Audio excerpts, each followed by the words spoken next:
Bonjour, aujourd'hui nous allons aborder dans cette vidéo une notion de fonction. Alors de quoi s'agit-il? Lorsque on a dans R, c'est-à-dire dans le domaine des réels,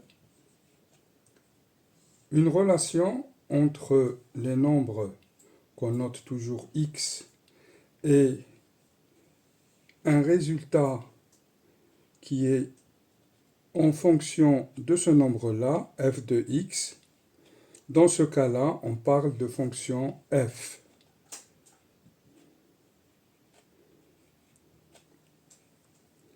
C'est-à-dire que chaque nombre va avoir une image.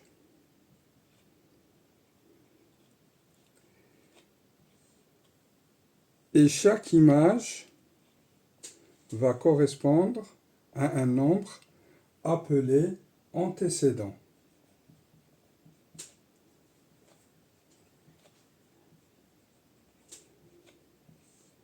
Donc, nous avons introduit deux notions, fonction, image et antécédent. Si je vais prendre un exemple,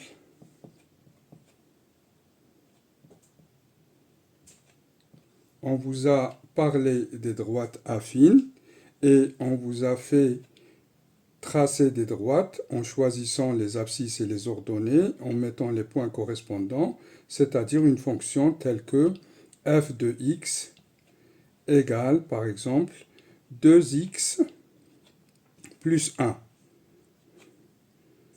Donc cette fonction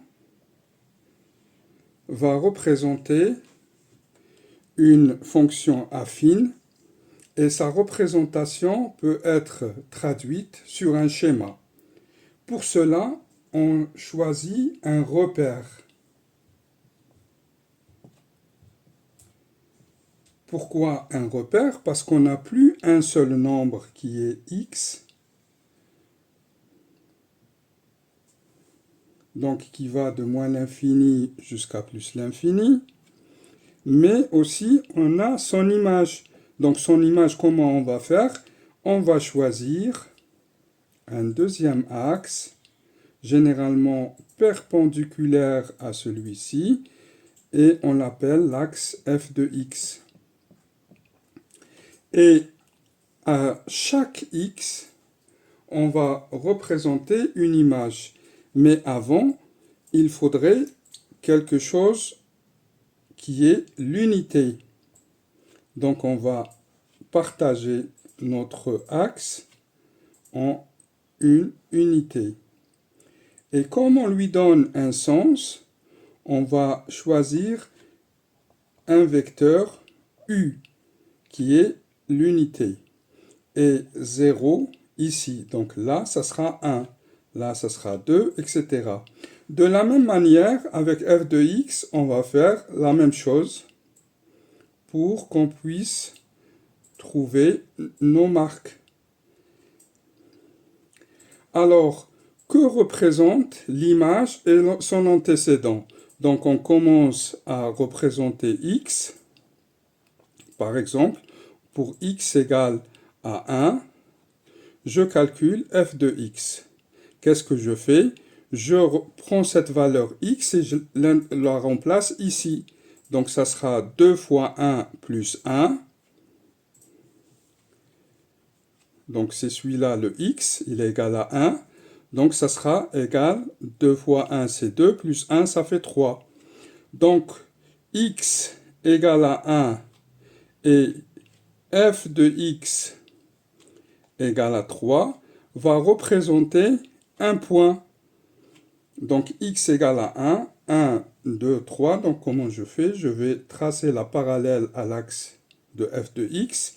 Et là, je vais 1, 2 et 3.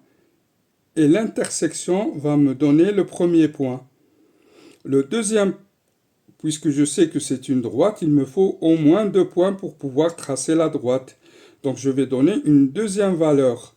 Donc, je vais prendre x égale à 0 et la remplacer encore de nouveau dans f de x. Donc ça fera 2 fois 0 plus 1. Et ça va me donner f de x égale à 1. Donc pour x égale à 0, f de x égale à 1. Donc il est là. Donc ça c'est mon deuxième point. Ayant ces deux points, je peux tracer ce qu'on appelle la figure de ma fonction f de x. Et bien tout simplement ici c'est très simple. Je joins les deux points et je prolonge.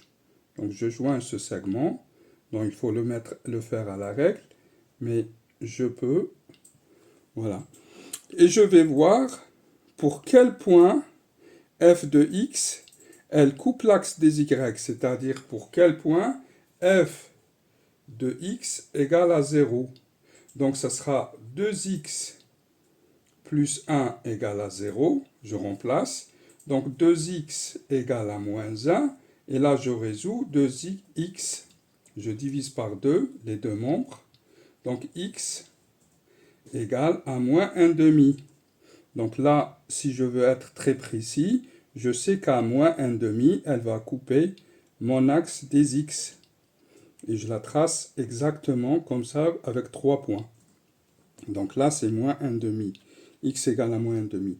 Regardez comment j'ai trouvé l'antécédent en remplaçant dans f de x. Voilà une introduction aux fonctions. On continuera dans les vidéos prochaines. Je vous dis à bientôt. Au revoir.